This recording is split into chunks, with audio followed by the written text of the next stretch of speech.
Visakha వాజీ news కు స్వాగతం. నేను జ్యోతి. ముందుగా హెడ్లైన్స్ చూద్దాం. అపోహలు వీడి అవయవదానానికి ప్రజలు ముందుకు రావాలి. అవయవదాన పక్షోత్సవాలను ప్రారంభించిన జిల్లా కలెక్టర్ ఎంఎన్ హరేంద్ర ప్రసాద్ పిలుపు.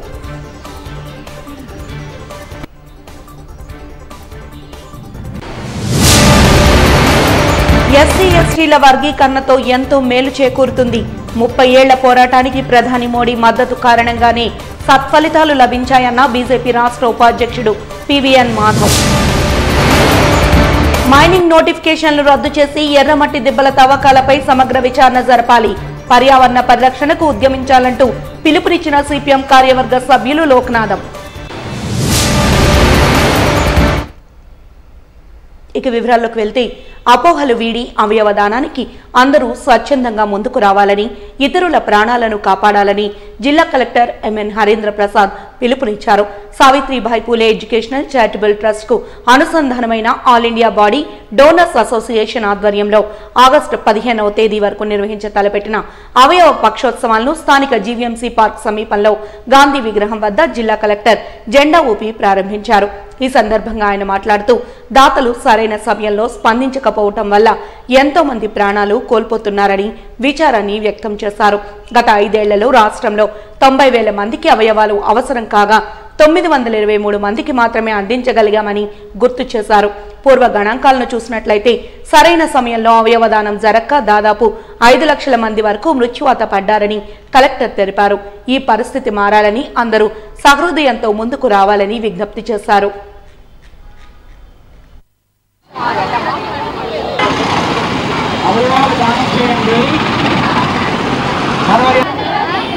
మరణించినా జీవించండి, మరణించినా జీవించండి. అవయవాలు దానం చేయండి, అవయవాలు దానం చేయండి. మరో 8 మందిలో జీవించండి. మరణించినా జీవించండి. జీవితం మరణించినా జీవితం, జీవితం జీవితం కూడా ప్రొసిషన్ కొద్దిగా డిసిప్లిన్ గా చేయండి. రోడ్ మీద ఏం చేస్తున్నాం కాబట్టి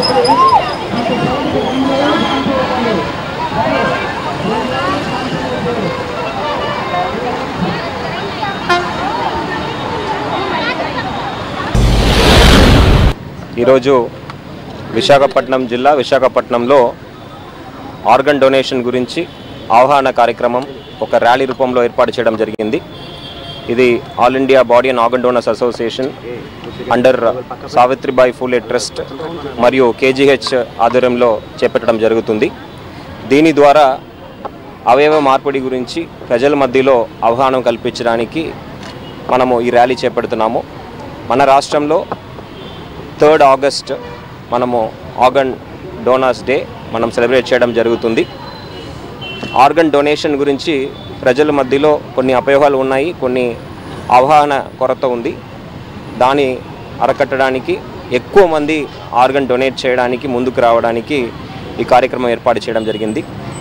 ప్రతి సంవత్సరం చూస్తే దాదాపు 5 లక్షల మంది ఆర్గన్స్ లేకపోవడం వల్ల చనిపోవడం మనము చూస్తున్నాము. అది ఒక దురదృష్టకరం. ఎక్కువ మంది ఆర్గన్ డొనేషన్కు ముందుకు వస్తే వాళ్ళందరికీ కూడా మనము ఈ అవయవ మార్పిడి చేసి చక్కగా వాళ్ళు కోలుకునే విధంగా చేయడానికి అవకాశం ఉంది. ప్రభుత్వ రంగంలో కూడా జీవన్ దాన్ అనే సంస్థ ద్వారా వాటి యొక్క రిజిస్ట్రేషన్స్ అదేవిధంగా మార్పిడి ఇవన్నీ కూడా చేయడం జరుగుతుంది.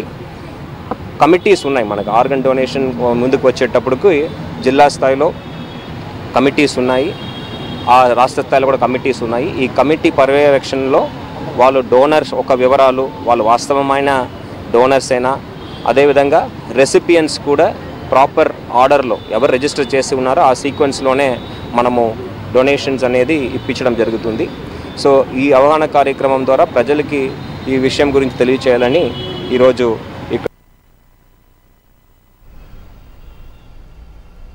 పునర్జన్మ అంటే మళ్లీ పుట్టడం కాదని అవయవాలు దానం చేయడమేనని పలువురు ప్రముఖులు తెలిపారు.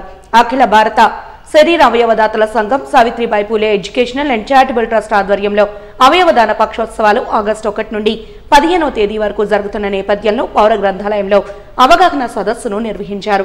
ఈ కార్యక్రమానికి ముఖ్య అతిథిగా KGH superintendent doctor P Shivanand హాజరయ్యారు. ఈ సందర్భంగా ఆయన మీడియాతో మాట్లాడుతూ అవయవదానం 2 రకాలుగా ఉంటుందని తెలిపారు. ఒకటి మరణం తర్వాత మన అవయవాలను దానం చేసి చిరంజీవులుగా ఉండడమేనన్నారు. రెండవది మనం జీవిస్తుండగానే అవసరమైన వారికి మనలో కొన్ని అవయవాలను దానం చేసి మృత్యుంజయులు కావడమేనని తెలిపారు. అవయవ దానంపై ఉన్న అపోహలను విడనాడి ప్రతి ఒక్కరూ ఏదో ఒక విధంగా అవయవ దానానికి ముందుకు రావాలని కోరారు.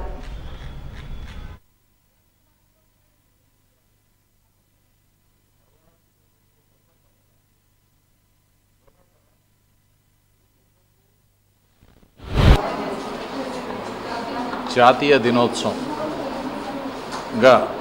మనకి కేంద్ర ప్రభుత్వం ఈరోజు జాతీయ అవయవదాన దినోత్సవంగా ఈరోజు మనకి ఆగస్టు 3ని ప్రకటించడం అనేది జరిగింది.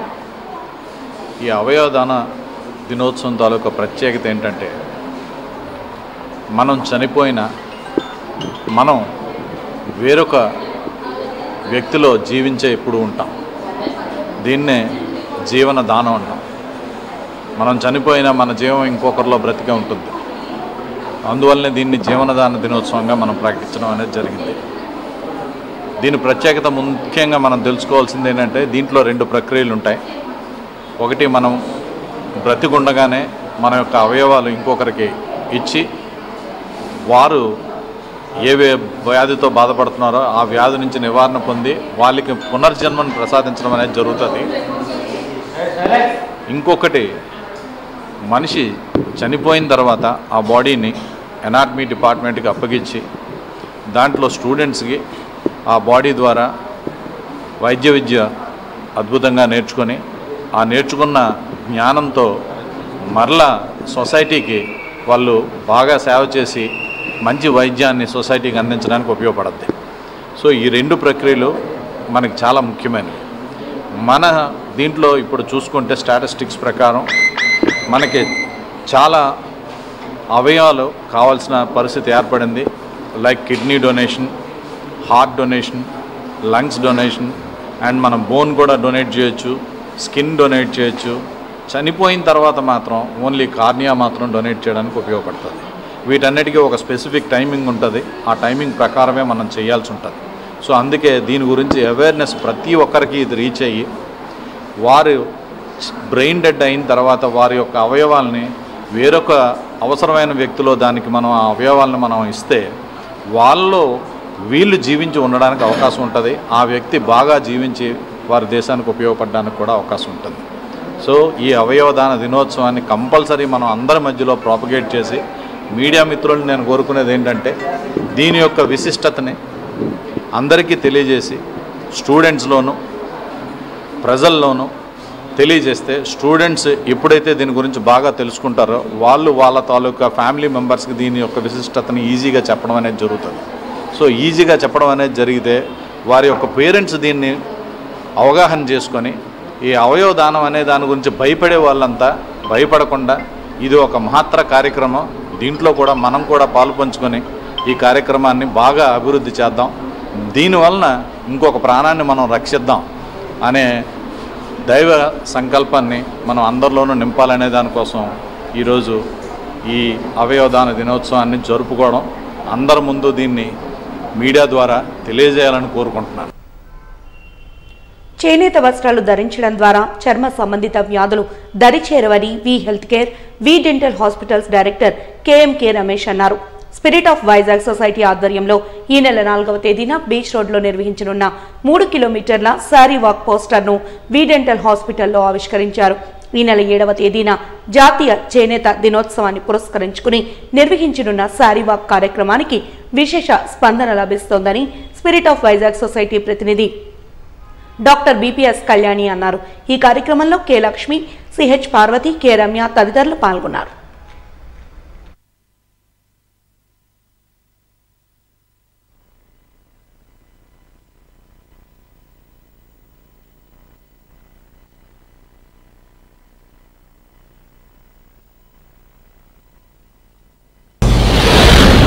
శారీవాక్ సంబంధించిన పోస్టర్ మా వి డెంటల్ హాస్పిటల్లో ఆవిష్కరించినది చాలా అదృష్టంగా భావిస్తున్నాను. కనుమరుగైపోతున్న చేనేత రంగానికి పూర్వ వైభవాన్ని తీసుకురావడానికి ఒక మంచి ప్రయత్నం జరుగుతుంది.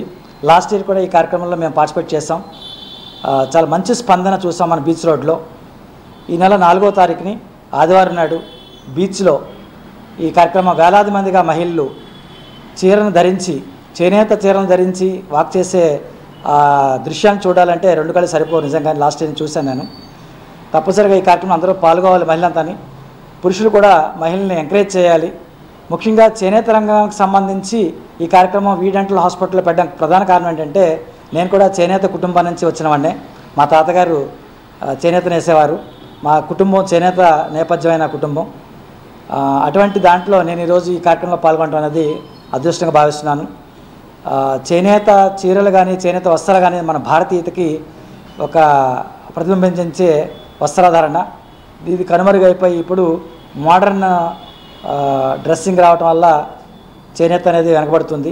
ఆరోగ్యరీత్యా కూడా చేనేత వస్త్రాలు ధరించడం అనేది చాలా ముఖ్యమైన అంశం. తప్పనిసరిగా ఈ కార్యక్రమంలో అందరూ పాల్గొవలసిందిగా కోరుకుంటూ ఈ అవకాశం ఇచ్చిన ఈ ఆర్గనైజర్స్కి ధన్యవాదాలు చెప్పుతూ థ్యాంక్ యూ. నేను డాక్టర్ కళ్యాణినండి. ఈ హ్యాండ్లూమ్ మనకి స్పిరిట్ ఆఫ్ వైజాగ్ అనే ఒక ఎన్జిఓ ద్వారా దీన్ని ప్రోగ్రామ్ని స్టార్ట్ చేయడం జరిగింది. మనకి August 7th నేషనల్ హ్యాండ్లూమ్ డేని పురస్కరించుకొని ఫస్ట్ సండే ఆగస్ట్లో ఎప్పుడు కూడా ప్రతి లాస్ట్ ఇయర్ కూడా మనం హ్యాండ్లూమ్ డే వాక్ అని పెట్టాము. అలాగే చాలా ఎక్కువగా స్త్రీలందరూ కూడా పాల్గొని దీన్ని చాలా బాగా సక్సెస్ చేశారు. అదేవిధంగా ఈ సంవత్సరం కూడా August 4th సండే పడింది, ఫస్ట్ సండే ఈ ప్రోగ్రామ్ స్టార్ట్. దీనికి ముఖ్య ఉద్దేశం ఏంటంటే వీవర్స్ని అందరినీ కూడా, చేనేత కళాకారులను అందరినీ ప్రోత్సహించడం, మళ్ళీ మన సంస్కృతి సాంప్రదాయాలని, చీరకట్టుని, దాన్ని వెస్ట్రన్ కల్చర్ నుంచి చీరకట్టుని ప్రోత్సహించాలనే ఉద్దేశంతో స్పిరిట్ ఆఫ్ వైజాగ్ వారు దీన్ని ఒక గ్రూప్గా చేసుకొని దీన్ని ప్రోత్సహించడం జరుగుతుందండి. ఎస్సీ ఎస్టీ వర్గీకరణపై అత్యున్నత న్యాయస్థానం సుప్రీంకోర్టు ఇచ్చిన తీర్పును ఖండిస్తున్నామంటూ ఎస్సీ మాల జాయింట్ యాక్షన్ కమిటీ తెలిపింది. ఈ మేరకు ఆంధ్ర యూనివర్సిటీ అంబేద్కర్ విగ్రహం వద్ద నిరసన ధర్నాను చేపట్టింది. ఈ సందర్భంగా జాయింట్ యాక్షన్ కమిటీ సభ్యులు మాట్లాడుతూ కులగణన జరగాలని, తదనుగుణంగానే వర్గీకరణ జరపాలని డిమాండ్ చేశారు. అదేవిధంగా రాజకీయ కుట్రలో భాగంగా వర్గీకరణను ఏకపక్షంగా తీర్పునిచ్చారని విమర్శలు చేశారు. వర్గీకరణ వల్ల నిజమైన మాలలకు అన్యాయం జరుగుతోందని వాపోయారు.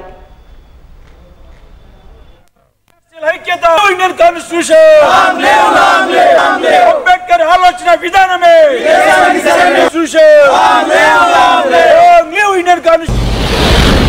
ఒక రొట్టినిచ్చి ఆ రొట్టిని కోసం తన్నుకోమని వీళ్ళు ప్రభుత్వాలు చేస్తున్నాయి, కేంద్ర ప్రభుత్వం కానీ రాష్ట్ర ప్రభుత్వాలు కానీ.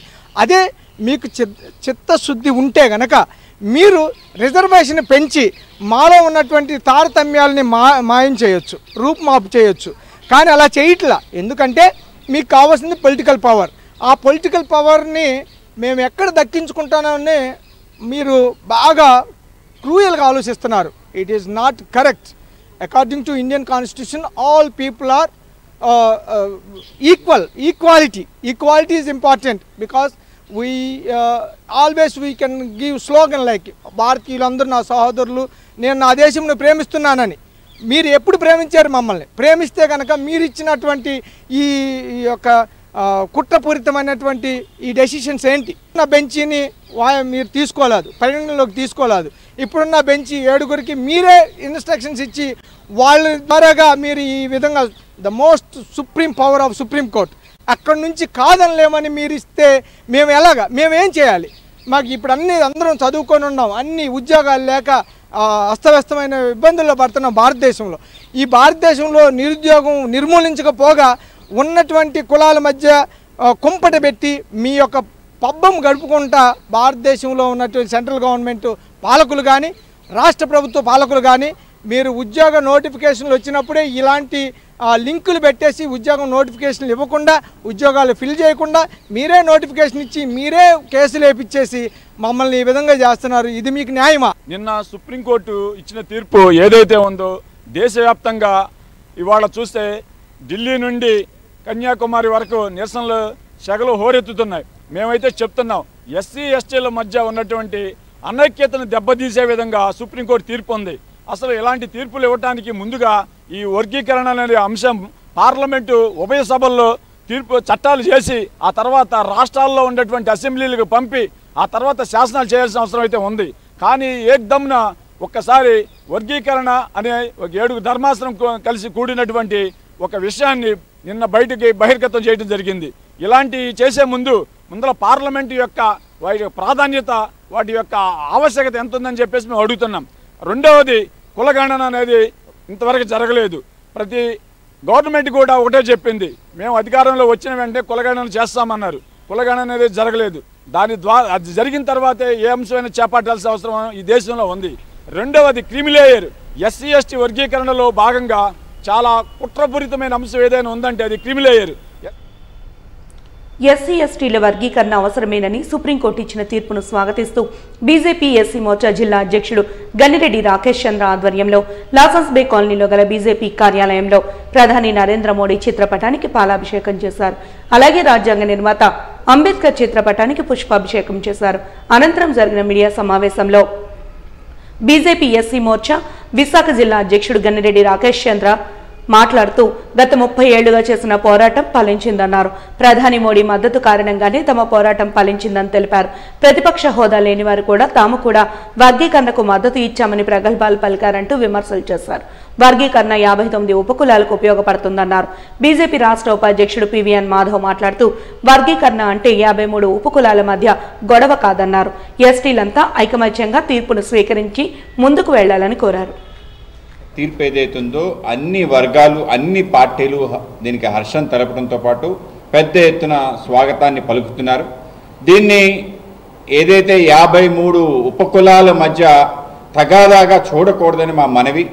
మాల మాదిగల పోరాటం అని చెప్పి ఇప్పటికే దానిపైన పెద్ద ఎత్తు చిత్రీకరణ కొందరు మాల నాయకులు మాట్లాడటం, అలాగే మాదిగలు ఇదేదో వాళ్ళ విజయం అని చెప్పి సంబరాలు చేసుకోవటం కాకుండా అందరూ ఎస్సీలందరూ కూడా ఈసారి ఏదైతే ఒక ఆలోచన ప్రారంభమైందో ఆలోచనకు ఒక తుది రూపం వచ్చే విధంగా ఈ సుప్రీంకోర్టు తీర్పు ఉంది. మన ఐక్యత ఏదైతుందో ఎక్కడా భగ్నం కలగకుండా అందరం కలిసి వెళ్ళడానికి ఈ యొక్క తీర్పుని మనం స్వీకరించి ఆ విధంగా ముందుకెళ్లాలనే భారతీయ జనతా పార్టీ ఆలోచన చేస్తుంది. ఇది ఏదో 2 వర్గాల మధ్య తవ్వుగా ఒకరిపైన ఒకరు విజయం సాధించారనే భావన ఎవరికి ఉండకూడదు. ఇది అందరి విజయంగా ఒక సామాజిక న్యాయం జరిగింది అని అందరూ కూడా ఇవాళ భావించాలని చెప్పి మా పార్టీ భావిస్తుంది. మొత్తం దేశవ్యాప్తంగా ఇవాళ అత్యంత చర్చనీయ అంశంగా ఇవాళ ఎస్సీ ఎస్టీ వర్గీకరణ ఉంది. మండల్ కమిషన్ తీర్పు తర్వాత వచ్చిన అతిపెద్ద ఒక సామాజిక న్యాయాన్ని అమలు చేయడం కోసం వచ్చిన తీర్పుగా మేము భావిస్తున్నాం. ఈ యొక్క తీర్పు, ఈ యొక్క పోరాటం 30 సంవత్సరాలుగా ఎంఆర్పిఎస్ మిగతా అనేక రకాల సంస్థలు దీనికోసం పోరాటం చేసింది. రెల్లి రిజర్వేషన్ పోరాట సమితి కానీ, మిగతా అనేక ఉపకులాలకు సంబంధించిన పోరాటాలకు సంబంధించిన కమిటీలు కానీ, వీటితో పాటు అతి ముఖ్యంగా మొదటిసారి ఈ అంశాన్ని 1978లో అసెంబ్లీలో, ఆంధ్రప్రదేశ్ అసెంబ్లీలో లేవనెత్తింది భారతీయ జనతా పార్టీని గుర్తించాలి. అప్పుడు మా సభాపక్ష నేతగా ఉన్న ఎం వెంకయ్య నాయుడు గారు ఎస్సీలో వర్గీకరణ జరగాలి, ఎందుకు జరగాలి అని సాహేతుకంగా అనేక రకాల ఉదాహరణల సమితం ఆ రోజు అసెంబ్లీకి మేము సబ్మిట్ చేయడం జరిగింది. ఆ రోజున ముఖ్యమంత్రి అంజయ్య గారికి తప్పనిసరిగా వర్గీకరణ ఇవ్వాల్సిన అవసరం ఏముంది అనే విషయాన్ని తెలియజేశారు. అనేక రకాల నియామకాల్లో ఉద్యోగ, అలాగే అనేక రకాల విద్యార్థి సంబంధించిన, అలాగే ప్రమోషన్ సంబంధించిన అంశాల్లో ఏ విధంగా అన్యాయం జరుగుతుంది అనేక రకాల చిన్న కులాలకి అని చెప్పి ఇవ్వటం జరిగింది. మెడికవర్ హాస్పిటల్స్ లో ఆగస్టు 3-4 తేదీల్లో హెర్నియా వ్యాధిని ఉద్దేశించి 2 రోజుల సదస్సు ప్రారంభమైంది. ముఖ్య అతిథిగా ఈ కార్యక్రమానికి దిశ ఏసీపీ సిహెచ్ వివేకానంద హాజరై జ్యోతి ప్రజ్వలనతో కార్యక్రమాన్ని ప్రారంభించారు. వివిధ రాష్ట్రాల నుండి సుమారు 300 మంది సర్జన్స్ ఈ సదస్సులో పాల్గొన్నారు. HOD chief consultant general laparoscopic surgeon doctor K Tirumala Prasad ఆధ్వర్యంలో ఈ కాన్ఫరెన్స్ ఓపెన్ ఆపరేషన్స్ పాత ట్రెడిషన్ను పక్కన పెట్టి లేటెస్ట్ రోబోటిక్ టెక్నాలజీతో చేసే విధానం ఇప్పుడు అందుబాటులోకి వస్తోందంటూ దాన్ని యంగ్ సర్జన్స్కు ఎంతో ఉపయోగపడుతుందని తెలిపారు. హెర్నియా లైవ్ ఆపరేటివ్ నిర్వహించి ప్రస్తుత కొత్త శస్త్రచికిత్స విధానాలను తెలియజేశారు. హెర్నియా సమస్యకు సర్జరీ చక్కని మార్గమని, హెర్నియా సమస్యను గుర్తించకుండా అజాగ్రత్త చేస్తే అది ప్రాణానికే సమస్యగా మారుతుందని తెలిపారు.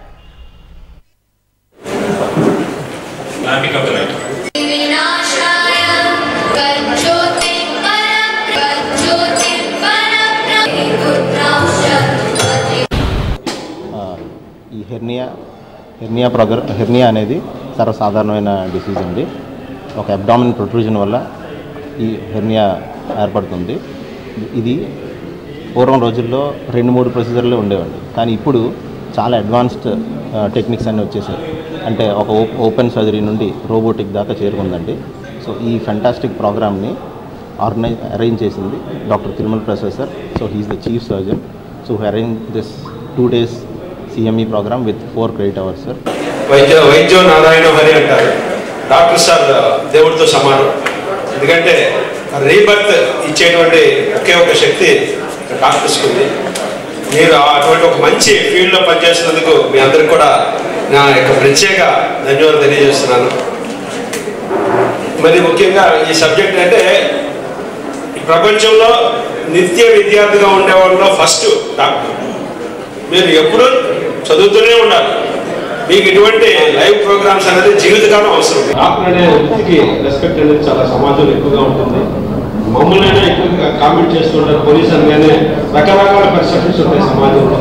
బట్ డాక్టర్ అనేటప్పటికీ ఎప్పుడు ఒక దేవుడిలో చూస్తారు కాబట్టి మీ అప్డేషన్ తోటి మీ స్కిల్ తోటి మీరు మరింతగా అప్డేషన్ అవ్వాలి. లేటెస్ట్ టెక్నిక్స్ వాడుకుని ప్రజలకి ఒక మంచి ట్రీట్మెంట్ మీ అందరి ద్వారా వస్తుందని ఆశిస్తూ very thankful to you on this special occasion. Days నుంచి ఇప్పుడు పోల్చుకుంటే అప్పుడు కుట్లు వేసే ఆపరేషన్ చాలా ఎక్కువ రోజులు స్టేజెస్ వచ్చేది. బట్ రీసెంట్గా ఈ డెవలప్మెంట్స్తో hospital almost day care surgery అయిపోయింది. హెర్నియా అనేది 1 day వాళ్ళు వితౌట్ స్టిచెస్ లేకుండా చక్కగా హెర్నియా చేస్తారు. హెర్నియాకి మెడికల్ ట్రీట్మెంట్ లేదు. సార్ చెప్పినట్టుగా మెడికల్ ట్రీట్మెంట్ లేదు, ఓన్లీ ఆపరేషన్ మాత్రమే. కాబట్టి హెర్నియా ద్వారా వచ్చే ఫర్దర్ కాంప్లికేషన్ ప్రివెంట్ చేసుకోవడానికి డెఫినెట్గా ప్రజలందరూ కొంచెం దగ్గరున్న సర్జికల్ కన్సల్టెంట్కి వెళ్ళి ఈ ఫర్దర్ కాంప్లికేషన్లు రాకుండా ఈ ఆపరేషన్ చేయించుకోవాలి. ఇలాంటి లైవ్ వర్క్ షాప్స్ అంటే ఈ హెర్నియా లాంటి ఇక్కడ వర్క్ షాప్ సార్ పెట్టారు, తిరుమల ప్రసాద్ గారు కనెక్ట్ చేస్తున్నారు. ఇవి డెఫినెట్గా యంగ్ సర్జన్స్కి ఉపయోగపడుతుంది.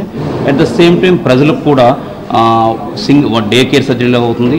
At the same time less invasive అంటారు. అంటే బాడీ మీద ఎక్కువ కుట్లు లేకుండా జస్ట్ హోల్స్లో ఉండి లెస్ ఇన్వేజివ్ సర్జరీస్ అవుతున్నాయి. కాబట్టి ఈ ప్రజలు కూడా తెలుసుకుంటే హెర్నియా అనేది డెఫినెట్గా ప్రీవియస్లో చాలా ఇబ్బందులు పడేవారు. ఇప్పుడైతే ఈ అడ్వాన్స్డ్ టెక్నాలజీ రోబోటిక్ కానీ ల్యాప్రోస్కోపిక్ వల్ల హెర్నియాస్ కూడా చాలా ఈజీగా చేస్తున్నారు. 1 day ఇంటికి పంపిస్తున్నారు. కాబట్టి ఇలాంటి వర్క్షాప్స్ అన్నీ కూడా డెఫినెట్గా యంగ్ సర్జన్స్ అందరూ యూటిలైజ్ చేసుకొని వాళ్ళ ఏరియాలో మంచి ప్రాక్టీస్ చేసుకుంటూ ప్రజలకు మంచి సర్వీస్ ఇవ్వాలని IMA ద్వారా ఈ August 3rd, 4th 2 days hernia conference ఒకటి చేస్తున్నామండి. ఇది దీనివల్ల ఏంటంటే ఓపెన్ ఆపరేషన్స్ అంటే కుట్లేసి ఆపరేషన్స్ పాత ట్రెడిషన్. గత 30 ఏళ్ళుగా ల్యాప్రోస్కోపిక్ ఆపరేషన్స్, రీసెంట్గా వచ్చిన రోబోటిక్ ఆపరేషన్స్ అన్నిటి గురించి విపులంగా ఒక్కొక్క ఏరియాలో ఒక్కొక్క హెర్నియా వస్తుందండి. గజ్జల్లో రావచ్చు, బొడ్డు దగ్గర రావచ్చు, పైన రావచ్చు, ఆపరేషన్ చేసిన అప్పుడు రావచ్చు, పుట్టిన వెంటనే రావచ్చు, ఏ కారణం వల్ల రావచ్చు.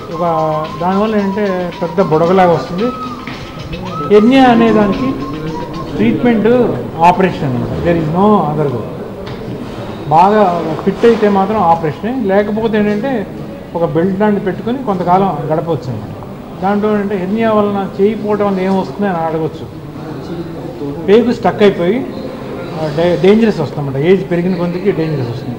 దానికి ఫర్ ద లాస్ట్ 30 years నుంచి అంటే ఓన్లీ ఏంటంటే కుట్లు వేయటమే కాకుండా పాత మెదడులో కాకుండా మెష్ పెట్టడం అనేది ఆధునిక పద్ధతి.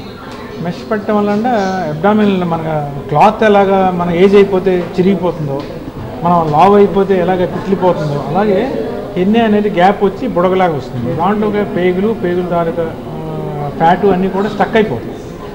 దాని పెరిగిపోతుంది. అందువల్ల అంటే వెయిట్ తగ్గాలి, ఏమైనా స్మోకింగ్ అలాంటివి ఉన్నా కానీ ఆ దగ్గు వలన ఏదైనా మోషన్ ఫ్రీగా అవ్వకపోవడం వలన, యూరిన్ ఫ్రీగా అవ్వడం వలన కూడా హెర్నియా వచ్చే ఛాన్స్ ఉంటుంది.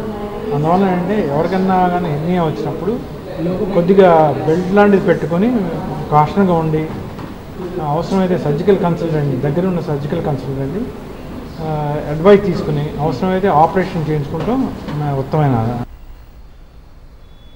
మహానటి సావిత్రి నటించిన అనేక సినిమాల కథాంశాల నేపథ్యంలో ప్రముఖ సినీ చరిత్రకారులు సంజయ్ కిషోర్ రచించిన సావిత్రి క్లాసిక్స్ పుస్తకం అద్భుతంగా ఉందని పలువురు వక్తలు కొనియాడారు.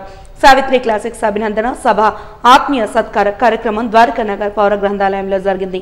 ఈ సందర్భంగా వారు మాట్లాడుతూ తెలుగు సినీ చరిత్రలో మహానటి సావిత్రి ప్రస్థానం అజరామరమన్నారు. అనంతరం మెగాస్టార్ చిరంజీవి చేతుల మీదుగా ఆవిష్కరించబడిన సావిత్రి క్లాసిక్స్ పుస్తకాన్ని వారు ఆవిష్కరించారు. గతంలో రాయకొండ వారు ఉండేవాళ్ళు గొడవ రైట్ అలా ఉంటుంది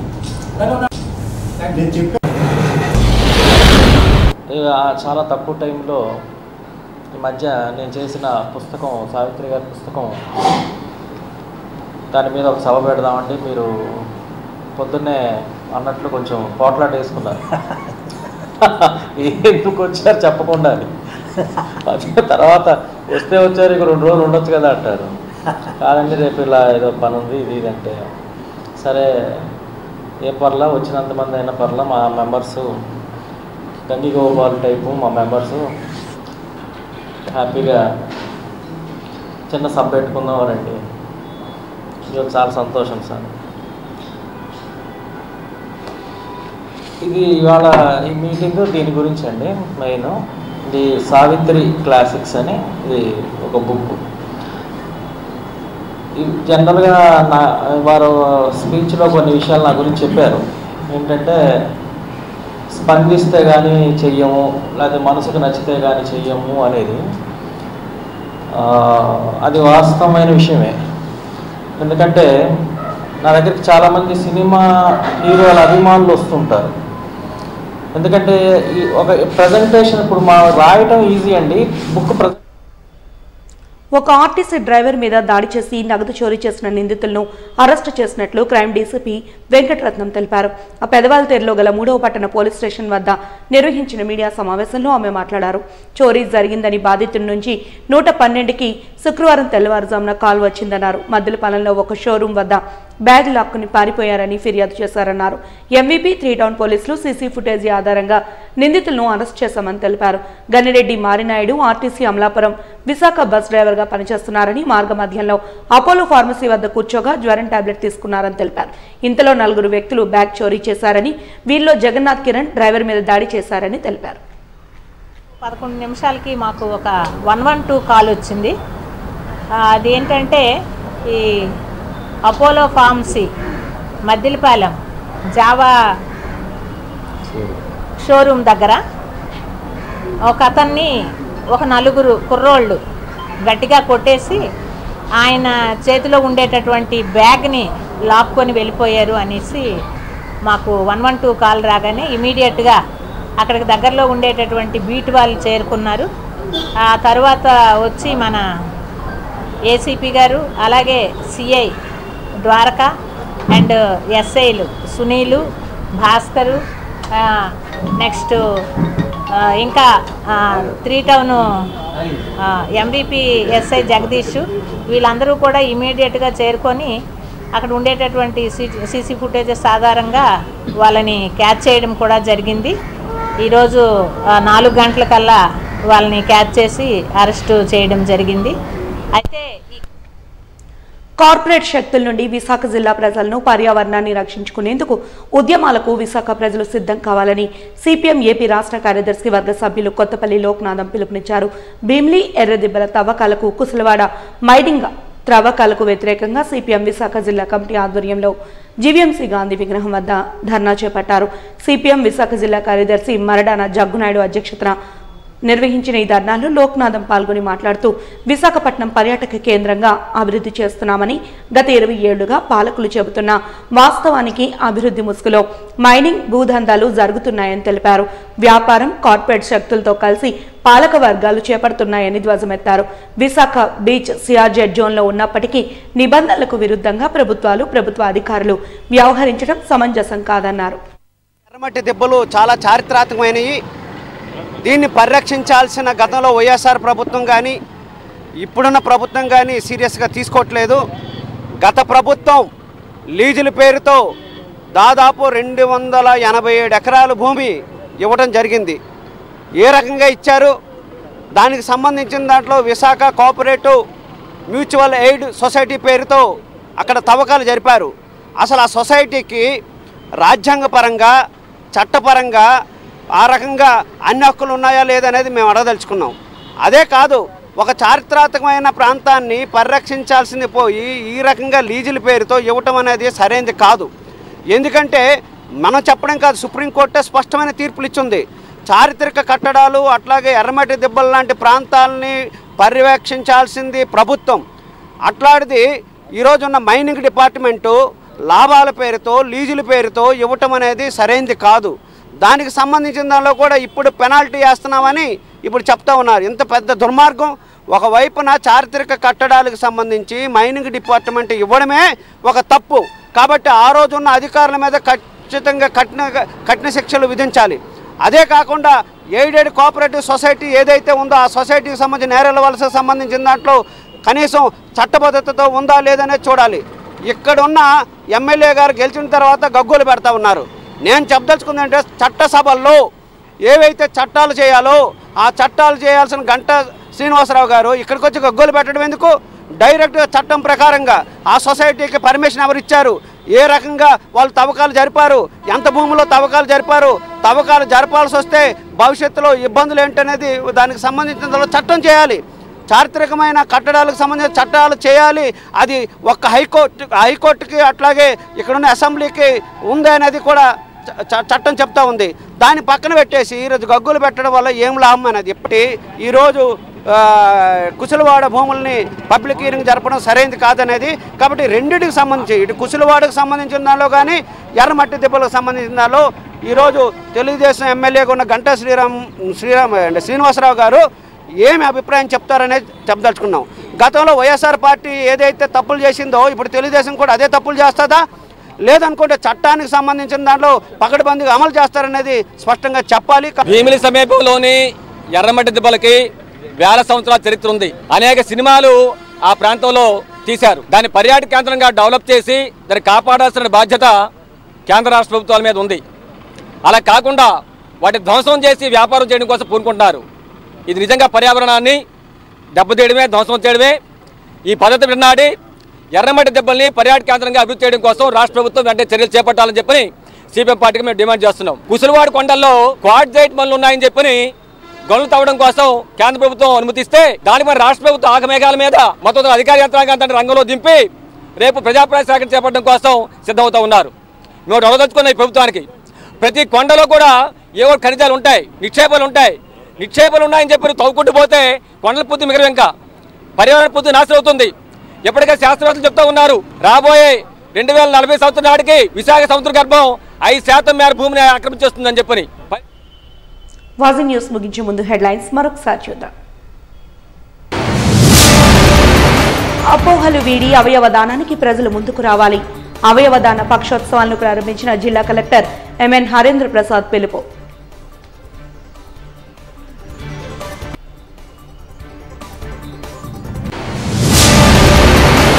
ఎస్సీ ఎస్టీల వర్గీకరణతో ఎంతో మేలు చేకూరుతుంది. 30 ఏళ్ల పోరాటానికి ప్రధాని మోడీ మద్దతు కారణంగానే సత్ఫలితం లభించిందన్న బీజేపీ రాష్ట్ర ఉపాధ్యక్షుడు పివిఎన్ మాధవ్. మైనింగ్ నోటిఫికేషన్లు రద్దు చేసి ఎర్రమట్టి దిబ్బల తవ్వకాలపై చర్యలు తీసుకోవాలి. పర్యావరణ పరిరక్షణకు ఉద్యమించాలంటూ పిలుపునిచ్చిన సిపిఎం కార్యవర్గ సభ్యులు లోక్నాథం. వాజీ న్యూస్ ఇంతటితో సమాప్తం. నమస్కారం.